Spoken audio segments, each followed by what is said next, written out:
This is our championship edition and our 2015 Ironman World Champion, Mr. Jan Frodeno. Round of applause from our studio audience.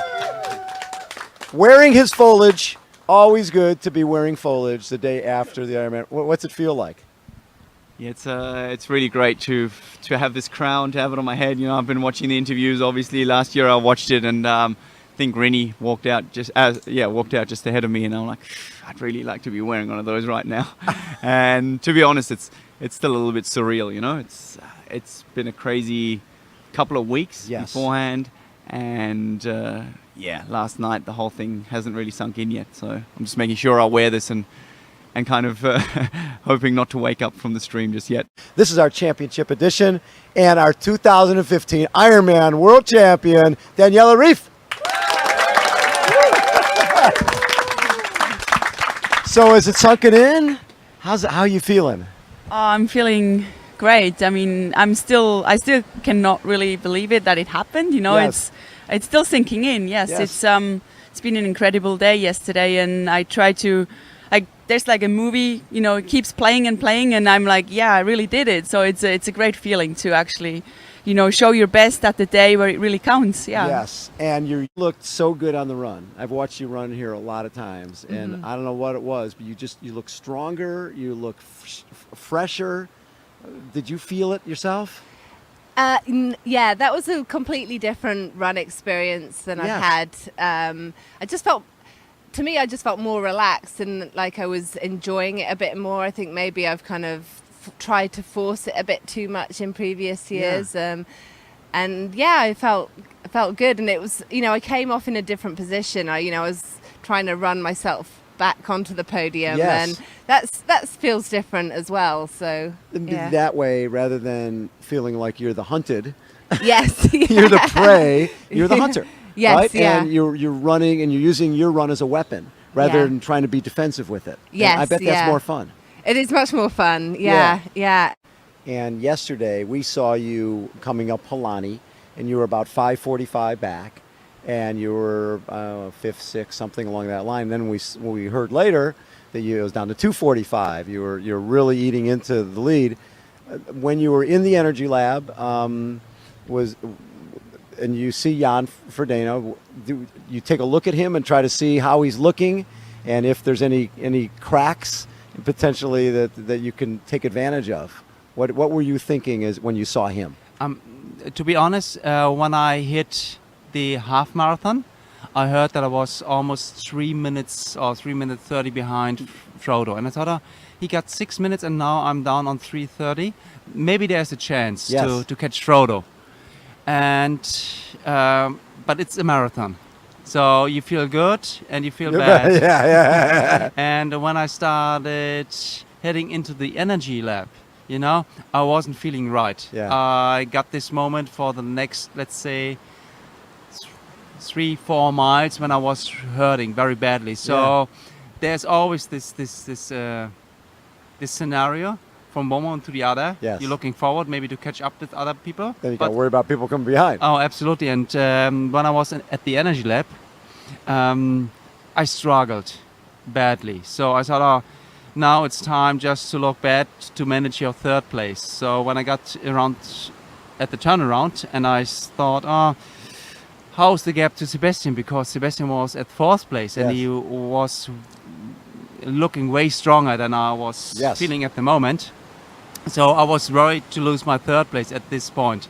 But when I got back on the Queen K, I started not to recover, but feeling a little bit better. And then I could manage, to catch Theo. Yes. Which was another. If you catch somebody, you feel always way better than if you get caught by other people. So it's always a really good feeling, which helps you in this bad situation. But you don't feel really good. Yes. So coming down, you get by Timothy O'Donnell, and you're coming down Lee Drive, and you've had, like you said, a couple of tough years. Being back on the podium, being back in second place, did it reaffirm your belief in yourself that you can still win this race?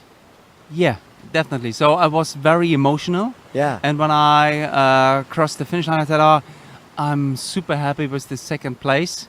and to be back to keep up with the best guys in the world. And I think you are pretty much in the situation that you are one of the world-class athletes. If you finish on the podium here in Kona, then you think, oh, now I'm 39, and maybe there's a chance when I turn 40 next year. First 40-year-old to win this race.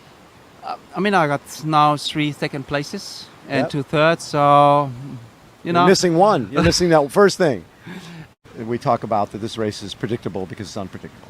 And beforehand, I'm sure your thought wouldn't be, okay, I'm going to take the lead at Javi, and I'll be the guy pushing the pace on the bike. Talk a little bit about that decision, because this is one of those races where you can't think, you just got to go. Yeah.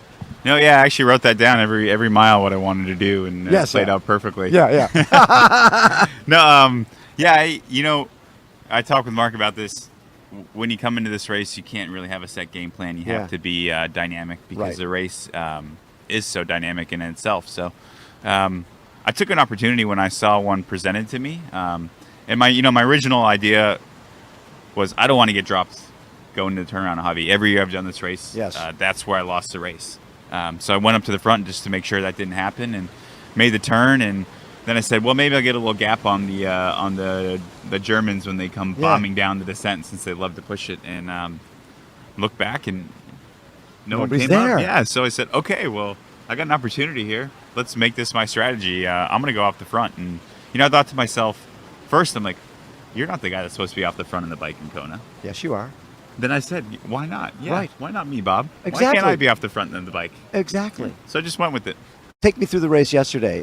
The bike, Daniela was out there. Yeah. Gone. They were giving me times to Daniela. I was just like, I don't need time for Daniela. Leave her out of this. This is the race for everybody else. Yeah, everyone else, and then Daniela. Yes. Yeah. So that's the way you started looking at it. That, Yeah. okay, I've got to worry about the girls who are around me. Were you riding with a group? Were you by yourself? Actually, I was really trying to do my own race. I was really like, you just have to do your thing. I came up the water. I was on the legs of Leander, and I was like, wow, this is going quite good. I felt it was feeling smooth in the swim. I came up. I had a really fast transition. I think I was out on the bike a second. Yes. And just like getting into a good rhythm to begin with. They're always pushing a little bit in the start, but I know that. Yes. Getting out towards Harvey, and I was with this group of 8 girls, feeling good. Coming down Harvey, I did need a little bit more gears. Yes. I blame my bike bitch. Oh, your bike bitch. Your bike bitch is supposed to have the big 11 sprocket on there, so you can go 40 miles an hour. Exactly, yeah. So I lost the 4 girls in front, and I was laying 1 minute back. I could actually see them right up there, but I was also, again, don't overdo it. Right. It's warm. Do your own thing. And there's a marathon to come. It is, yeah. I talked to so many different athletes, and one of the things is you've got this person over here and person over there, and this person's going, this is stupid. Get out of here. Go worry about Arizona and Florida. Start building points for next year. And the other one's like, no, it's a long day. You learned that from last year, and from holding the leaderboard, you saw people 1 minute they're there, then 1 minute they're gone. Yeah. And then somebody else who you hadn't seen all day is all of a sudden, on the podium. Patience, I'm sure, is not an easy thing for you. Yeah. How hard was it on the bike to be patient and not try to take too much too quickly? Right. Yeah, that's probably my biggest kind of thing to learn right now with this longer distance racing is that patience. And Yes. I was definitely, that was forefront in my head all day yesterday. Yes. And so it's finding that I got onto the bike, and I obviously had to go to work coming from so far back. Yeah. And so the first kind of 10 miles or so were definitely hard. And I was able to pull back some people, a few smaller groups. Yes. And we ended up all coming together maybe mile 20 or so. Yeah. And so there were about 10 of us kind of riding together. And that's all in my head is be patient, be patient. Rinny was in the group. Yes. Some others. So I was like, Rinny's a great rider. She's reigning world champ. Like, Best be runner. patient. Yeah.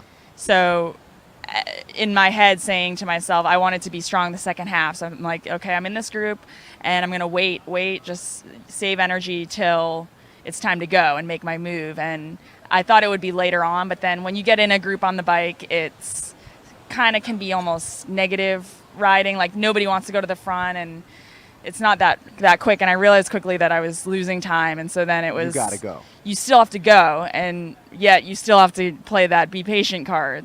So I made the move. I was able to get away a bit. Then I got to Javi, and again, it was as a stronger climber. I was like, okay, I can bring back time now. So I pushed the climb, but then it's still be patient. You still have 50 miles home. So it's that constant question of how much can you push and still be patient. You still have a marathon. A need, and I used every aid station just keep that core, try to lower the core temp as much as possible. Dumping water or ice down my suit certainly helped through the back and the front, and then just dunking and sponging on top of my head. And you were also using a little max speed. I was. Speed! So that came from your daughter? It did. So my kids have been watching Max Steel for a while. Max Steel, yes. And they run around the house. You know, like when you're younger, you can use your imagination and acquire special powers. Of course you can. Which I had special powers when I was younger too. We all did. Right. Yeah. And so my kids will imitate superheroes, and that was one of they run around the house, and my daughter's. Well, if she wants to go super fast, she kind of pins her arms back and says, "Speed," and goes super fast. And I don't know what made me think of it, but I was, your mind wanders during races, and my mind went to, all right, I'm putting on the afterburners, speed. So you were using that, and I would jet through aid stations with speed. I love that. Yeah.